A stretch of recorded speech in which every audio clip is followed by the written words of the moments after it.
and welcome. I am Ellie Richardson and you are watching the World Report on NewsX World. Let's take a look at the top headlines of this hour.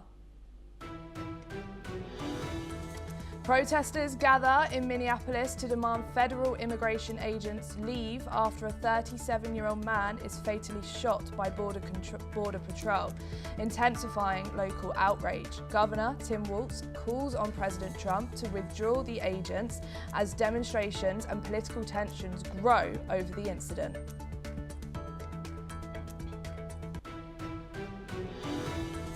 Donald Trump urges Minnesota's governor and Minneapolis mayor to hand over criminal legal aliens for deportation.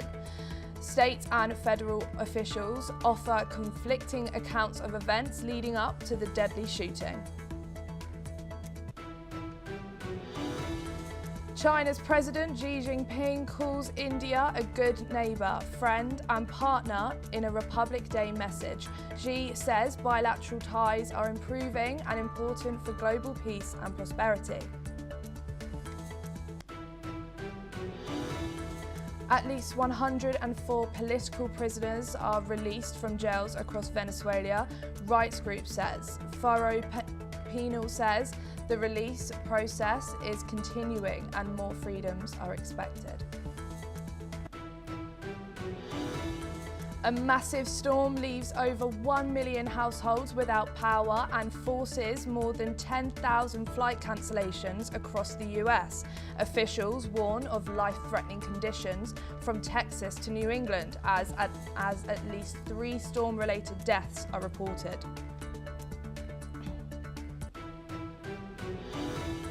President Zelensky says a US security guarantees document for Ukraine is 100% ready after talks with Washington and Moscow. Kyiv now awaits a signing date as Zelensky renews his push for EU membership by 2027. Meanwhile, over 1,300 apartment buildings in Kyiv remain without heating after Russian missile and drone attacks. Ukraine says a wave of strikes hits the energy grid, cutting power to 1.2 million properties nationwide. Israel says it will allow a limited reopening of Gaza's Rafah crossing with Egypt. The announcement comes as Palestinians report at least 3 killed in Israeli attacks across Gaza.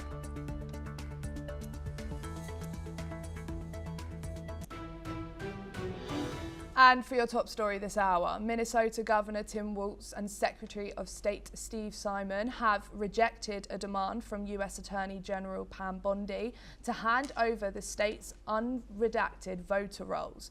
The demand is part of a broader list of conditions presented by the Trump administration to restore the rule of law in Minnesota following a fatal shooting of a US citizen, Alex Preety, by federal agents in Minneapolis. Meanwhile, people are marching through the streets of Minneapolis following the fatal killing before gathering at a growing memorial near the site of the shooting to mourn and demand accountability.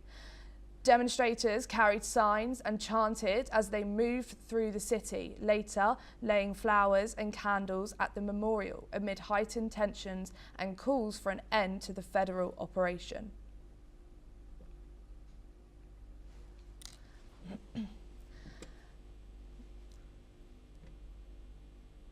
We are currently being joined by Satoru Nagao, who is a fellow Hudson Institute from Tokyo. Thank you so much for joining us today. So, how does this conflicting narrative between federal officials and eyewitnesses in the Alex Preety case reflect broader tensions in the US? Is it over the law enforcement authority, and what implications might this have for public trust in federal agencies like ICE? Of course, this is a trouble, and the image of the ICE was damaged. But at the same time, we should not forget important fact. In this case of the ICE versus illegal immigration battle has happened only where the state governor is a Democrat. So that's why this is indeed a political background incident. The central government, federal government is led by Republican, led by President Trump, and the state government is led by the Democrats. So that's why they are fighting each other to win the election this year, the midterm election in the November. So that's why they try to fight each other. The Republican side said that this government is not a work-able government. That's why federal government must send the security forces, the ICE or the National Guard, to recover the law and order. But state government side said the federal government's action itself is illegal, and illegal immigrant issue is not serious in their state because they support the economy of their state, they said. So that's why, indeed, this is a battle, but political battle, not public servant versus the common people. This is Republican versus Democrats. That is very important because in case of the state led by the Republican governor, there is no problem.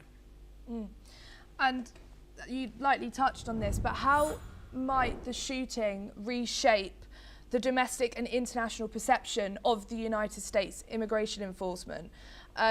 How do you think everyone around the world is also reflecting at this moment? Firstly, yes, the image of this scandal is not good for the ICE agent or federal government side. Because the victim who was killed by ICE had the gun but did not touch the gun. Despite this, this victim has shot it by video indicate that clearly. So that's why this is not a good image. But it is also true that that person who killed by ICE resisted the move of the ICE from the video. That is also true. So that's why the kill is using the force too much. But at the same time, the cracking down itself is still illegal, the people believe. So that's why this is controversial. So, of course, the image of this incident related to the ICE is not good, but at the same time, anyway, illegal immigration issue is the problem in the United States, and they need to solve this. Is also the matter. So that's why, in the long run, this incident will not harm the public servant's image so much. I think, even if the damage, but they need to do something like that could happen in the long run. And about the international, about the impact towards the international relation, currently we cannot underestimate the battle between right and left in the United States because President Trump's diplomacy is based on right versus left. For example, the recent battle between America and Europe, President Trump believed European governments are the left. So that's why the Americans' attitude is very strong against Europe. Why it has happened? Because they believe, President Trump's side believe, they are right and European left. So right versus left affects worldwide now. That is the reality, I believe. Thank you so much, Satoru. Don't go too far. We will come back to you in just a bit. Venezuela's interim president, Delcy Rodriguez, has hit back at the US, pressure saying she has enough of orders from Washington. Rodriguez called on Venezuelans to resolve their political differences internally without interference from foreign powers. Rodriguez said her government would engage with the United States face-to-face through Bolivian diplomacy and emphasized that national unity is crucial for peace and stability. She recalled the January 3rd attacks on Caracas when US forces captured former President Nicolas Maduro and his wife, saying Venezuela has never imagined a South American capital would face such a military operation. She also appealed to the opposition to engage in dialogue, stressing that agreements for peace must take priority over political or partisan differences. Rodriguez insisted that despite disagreements, Venezuelans must come together respectfully to find common ground and safeguard the country's future. Let's listen in. Por eso es importante que abramos los espacios para la divergencia democrática, pero que sea la política con P mayúscula y con V de Venezuela. Ya basta de las órdenes de Washington sobre políticos en Venezuela. Que sea la política venezolana quien resuelva nuestra divergencia y nuestros conflictos internos. Ya basta de potencias extranjeras. Le ha costado muy caro a esta república tener que encarar las consecuencias del fascismo, del extremismo en nuestro país. We are currently being joined again by Satura Nagao. Thank you so much for coming back to talk to us. Earlier, Rodriguez was cooperating with the US government when she first was appointed, but now there's a sudden change in stance. Why do you think that is?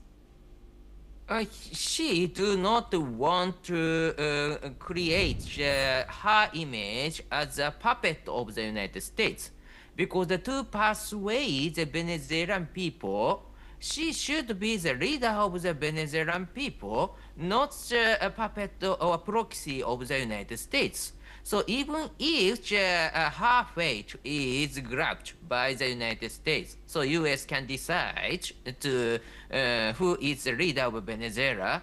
So even in such kind of situation, she do not want to create an image of just a proxy of the US.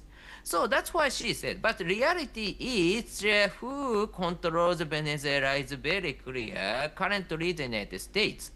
And President Maduro, indeed, despite he said he was the president of Venezuela, he failed to persuade many Venezuelan people. That's why many Venezuelan people leave from Venezuela. And his bodyguard, Cuban, not Venezuelan people. Cuban people got him clearly indicated that President Maduro did not trust the Venezuelan bodyguard. So that's why current remnant of the President Maduro's regime, indeed, they also do not have enough influence to the Venezuelan people. So anyway, they need to reconcile with the anti-government people led by Machado. And under the U.S. influence, the U.S. tried to do that by controlling the current former Maduro regime. And so, but the image itself is needed for the current President Rodriguez. So that's why she need to say she is not a proxy of the United States. She is a representative of the Venezuela people. That's why she can persuade them as a president. So that's why she said, I think. And do you now think that there will be, do we expect any further military escalation to come of this? Of course, the current remnant of the President Maduro, led by President Rodriguez, resist the United States very strongly. Of course, it could happen. But I think it will not happen because they have already understood their power they have. So, because indeed, just released against the United States is suicide for them.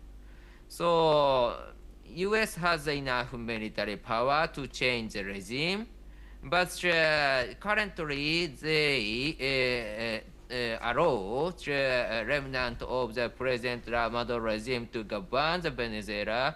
It is beneficial for them. So that's why there is no reason the current Venezuela government to abandon this chance for them. Thank you so much, Satu, for joining us here on NewsX World. The Iranian Foreign Ministry has dismissed reports claiming 30,000 deaths in recent protests, calling them a Hitler-style lie. Tensions with the US continue to raise as the USS Abraham Lincoln aircraft carrier arrives in the region, and Iranian Supreme Leader Ali Khamenei reportedly moves to a fortified underground bunker. This follows US President Donald Trump's warning of possible military action against Iran. Meanwhile, human rights organisations report thousands have died in the ongoing crackdown on protests, though Iranian officials dispute the figures, calling them exaggerated. The crisis continues to escalate amid international concern.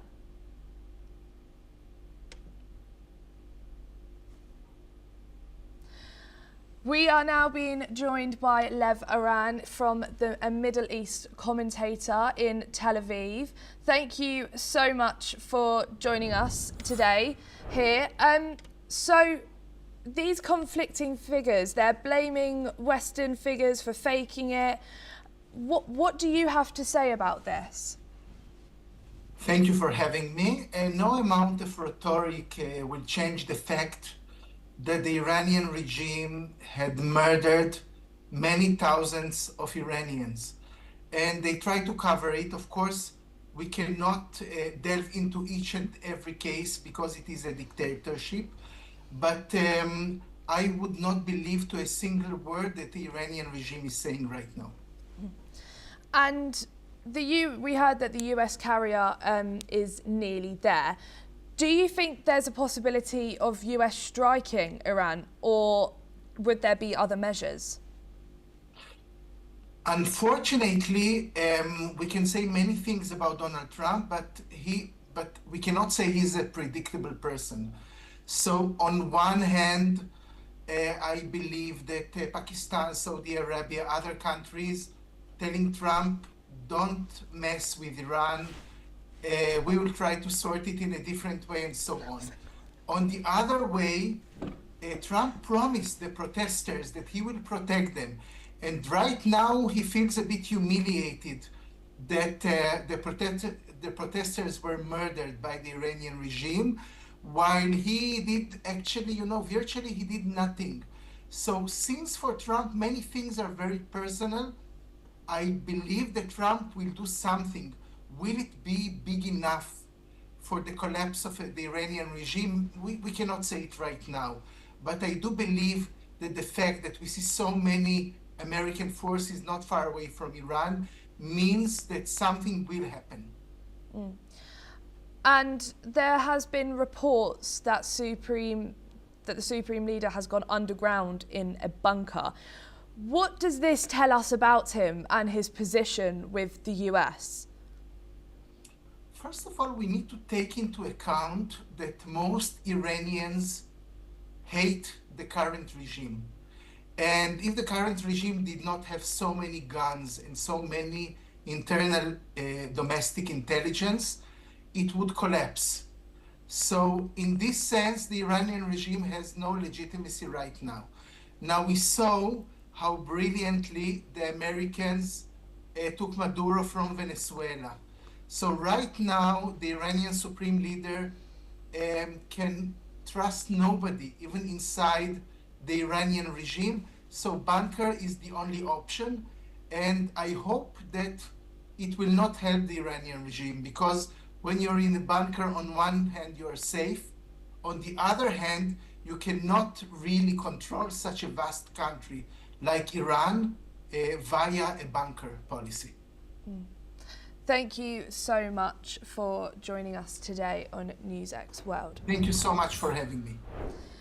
Lithuanian President Gitanas Nausėda has responded to US President Donald Trump's recent remarks, emphasizing that all NATO countries, including European nations, took part in the mission in Afghanistan with the utmost seriousness.